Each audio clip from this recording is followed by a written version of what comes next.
In the beginning of the story, we see a warehouse filled with many robots that look exactly like humans. Among them, one robot suddenly activates and starts looking up at the moon. After this, we are introduced to a family of 5 members. The youngest son's name is Toby, and the youngest daughter is Pixie. The mom's name is Laura, the dad's name is Joe, and the eldest daughter is Maddie. Since both Joe and Laura work, they decide to get some help at home. And friends, that's when we see the same strange robot, the one who was staring at the moon. Her name is Mia. Now, the manager claims that Mia is a brand new model, fully updated, and equipped with all the latest features. Because the little daughter insists, Joe ends up buying Mia. But before leaving, the manager secretly hands Joe a document. What's inside that document, we'll find out later in the story. Back home, Toby meets Mia for the first time, and he's completely fascinated by her. But Laura is upset with Joe's decision because he brought Mia home without even discussing it with her. Laura feels as if Mia might be her replacement, but Joe reassures her, saying that Mia is just a robot, nothing more, and that she's only there to help around the house. Later, we also see Maddie's boyfriend introduced into the story. Meanwhile, Laura notices something unusual. She feels that Mia isn't just any ordinary robot. She believes Mia actually understands her emotions. At the same time, the story shifts to another group of robots, very different from the ones sold in the market. Everyone except one man named Leo is acting strangely, almost as if they're running from something. And friends, these robots are indeed different from the rest. How and why that happened, we'll find out as the story unfolds. Soon, they realize they're being chased, so the group splits up and takes different paths. We then see Mia with Leo. Later, Leo and Drake realize that some of their friends have been captured. Most likely, it's the same people chasing them. Eventually, Mia herself gets caught. The story then returns to the present timeline, where we see Leo searching for Mia with her photo in his hand. Drake tries to convince him that maybe they'll never find her, because whoever captured Mia must have either updated or deleted all her memories by now. Next, we meet an old scientist visited by government officials. His name is Niska. They order him to hand over something, since it's a government command. We then discover that this scientist has been secretly hiding a young robot inside his wardrobe. His name is Odie, and he's actually a first-generation robot, but Odie is badly damaged. The story cuts back to the family, where once again we see Laura keeping a close eye on Mia. She still feels that there's something more to her, something beyond just a machine. Mia assures Laura that she is not here to replace her. She explains that she is simply an AI robot, trying to adapt herself according to the family's needs, and especially based on her primary user. And here's an important detail, friends. Her primary user is Joe, the husband.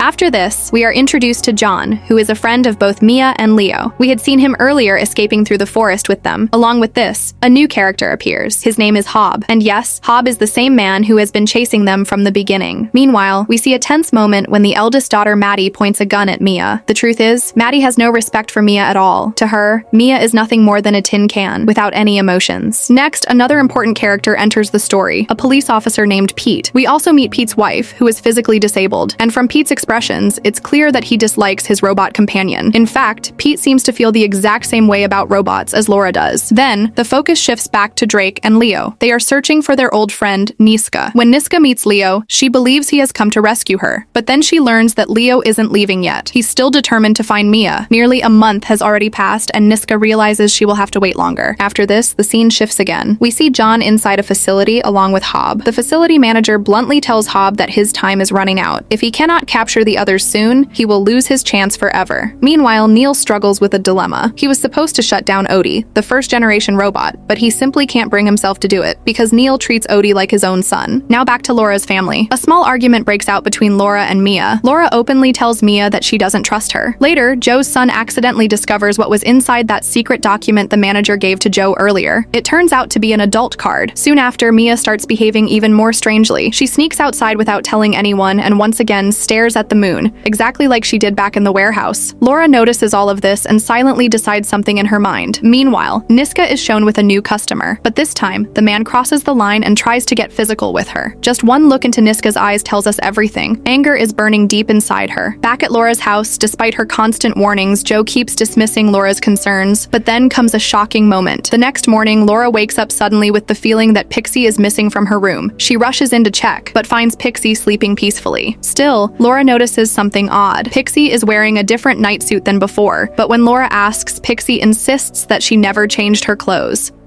And then the scene cuts to John and Hob once again. And here we see that the team has successfully hacked into John's brain and retrieved all of his data. From this memory, they managed to find a brand new lead. After this, we shift to Joe's family. Here, Laura notices something unusual. Mia has washed her shoes. When they ask Mia about it, she directly says that she went out at night. Hearing this, Drake tells Leo that maybe they should stop now. But Leo refuses and says, "I've found a new lead. I got details of the biggest illegal robot supplier. We need to visit him first." Before leaving, Leo warns Drake, "Remember one thing. If anything goes wrong there, please don't interfere. Nobody should ever know that you're not just an ordinary robot." Next, we cut back to Mia and Laura for a moment, and then again return to Leo and Drake. They've reached the location of the illegal robot upgrader. Leo questions him, "Did you upgrade this robot? Do you remember who brought this model to you?" But with so many people around, the situation turns violent, and Leo ends up getting beaten badly. Watching his brother get thrashed in front of him, Drake can't hold back his anger. He jumps in, and together the brothers fight their way out and escape. Meanwhile, we see Neil with a government officer. Against Neil's wishes, the officer forcibly hands him a new robot to take home. Then the story shifts to Maddie and her boyfriend. The two of them try to capture one of their school's robots.